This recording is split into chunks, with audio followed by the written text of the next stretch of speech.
Quand Jésus naît à Bethléem, le monde n'est ni calme, ni figé, ni isolé. Il est en pleine transformation. Des empires dominent des continents entiers, des routes commerciales relient l'Orient et l'Occident, des idées religieuses voyagent plus vite que jamais, et les puissants croient contrôler l'histoire. Rome règne sur Israël, la Chine s'organise en superpuissance, l'Inde philosophe sur la souffrance, l'Amérique précolombienne scrute les étoiles, et partout, les hommes se posent la même question. Qui gouverne réellement le monde?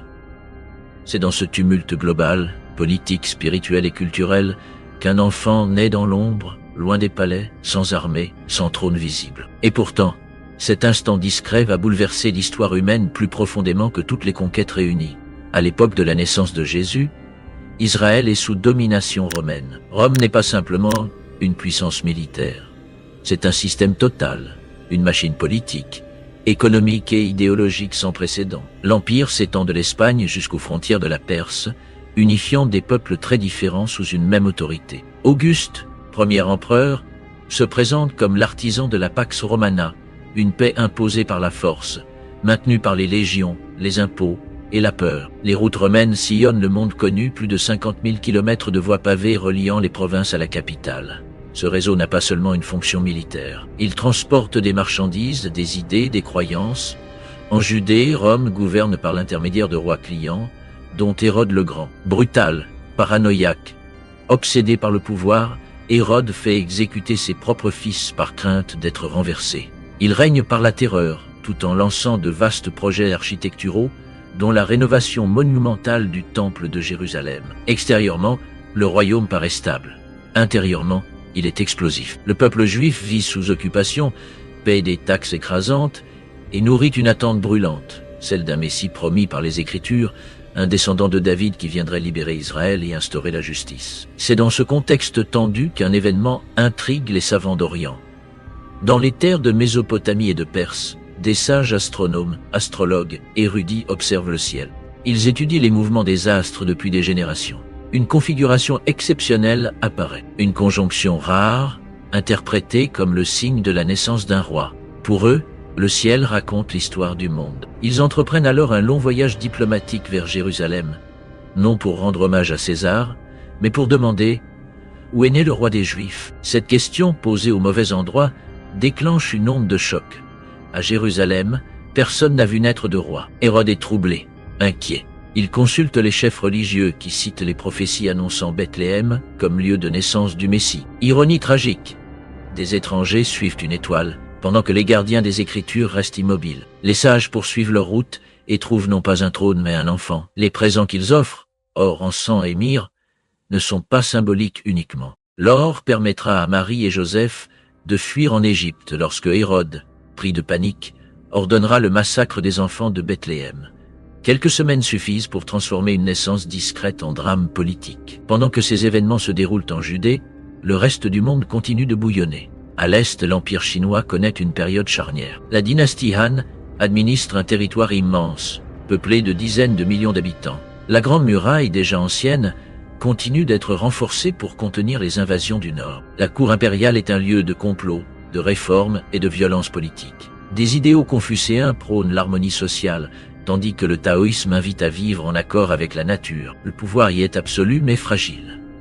Entre Rome et la Chine s'étend un réseau invisible mais essentiel. La route de la soie, plus de 8000 km de pistes, de relais, de caravanes, traversant déserts et montagnes. La soie chinoise arrive à Rome, l'or romain part vers l'Orient, mais plus encore que les marchandises, ce sont les idées qui voyagent. Mathématiques indiennes, astronomie babylonienne, philosophie orientale, circulent lentement mais sûrement. Pour la première fois dans l'histoire, le monde est connecté à l'échelle continentale. En Inde, le bouddhisme propose une réponse radicalement différente aux souffrances humaines, se libérer du désir pour atteindre l'éveil. En Perse, le zoroastrisme enseigne une vision du monde fondée sur la lutte entre la lumière et les ténèbres, le bien et le mal, avec un jugement final après la mort. Ces concepts résurrection, jugement, combat spirituel résonnent étrangement avec certaines croyances juives de l'époque. Le monde religieux n'est pas cloisonné, il est en dialogue constant. En Égypte, les anciens dieux continuent d'être honorés, mêlés à la culture grecque héritée d'Alexandre. En Europe du Nord, les peuples celtes et germaniques vénèrent les forces de la nature. En Amérique centrale, Les civilisations précolombiennes bâtissent des pyramides, observent les étoiles, calculent le temps avec une précision stupéfiante. À Teotihuacan, dans l'actuel Mexique, une métropole monumentale émerge presque simultanément à la naissance de Jésus. Partout, les hommes cherchent un sens. Partout, ils scrutent le ciel, interrogent la mort, redoutent le chaos. Et pendant ce temps, en Galilée, un enfant grandit dans l'anonymat, à Nazareth, un village insignifiant situé près d'une des routes commerciales les plus fréquentées du monde, la Via Maris, reliant l'Égypte à la Syrie. Jésus voit passer les caravanes, les soldats, les marchands. Le monde défile sous ses yeux, sans savoir qui il est. 30 années passent dans le silence. Puis Jésus quitte Nazareth et descend vers le Jourdain. Là, Jean le Baptiste appelle le peuple à la repentance. Le Jourdain est un lieu symbolique. C'est par ce fleuve qu'Israël est entré autrefois en terre promise. Jésus s'y fait baptiser, non comme un pécheur, mais comme celui qui s'identifie pleinement à l'humanité. Après un temps de solitude dans le désert, il revient en Galilée et commence à annoncer un message déroutant. Le royaume de Dieu est proche. Il ne prêche pas la révolte armée contre Rome. Il parle de transformation intérieure, de pardon, d'amour des ennemis. Les foules affluent. Les malades sont guéris. Les exclus retrouvent une dignité. Les autorités religieuses, elles, s'inquiètent. Jésus ne correspond pas à leurs attentes. Il ne renforce pas leur pouvoir, il le remet en question. Lorsqu'il entre à Jérusalem pour la dernière fois, la ville est en ébullition. La fête de la Pâque rassemble des dizaines de milliers de pèlerins. On acclame Jésus comme un roi. Quelques jours plus tard, on réclame sa mort. Les chefs religieux complotent.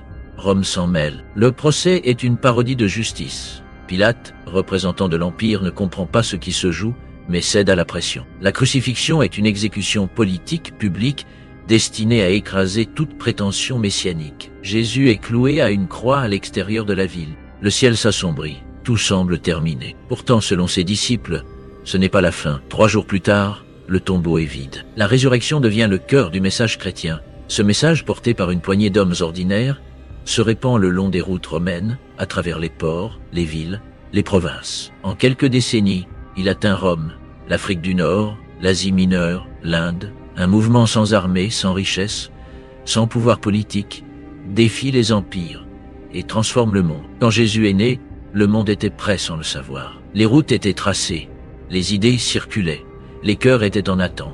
Les empires croyaient écrire l'histoire, mais l'histoire s'est écrite ailleurs, dans une mangeoire, puis sur une croix. Ce n'est pas Rome qui a changé le monde, ni la Chine, ni les rois, ni les armées. C'est un message porté par la foi, le sacrifice et l'espérance. Et 2000 ans plus tard, cette naissance continue de diviser le temps, d'interroger les consciences et de transformer des vies.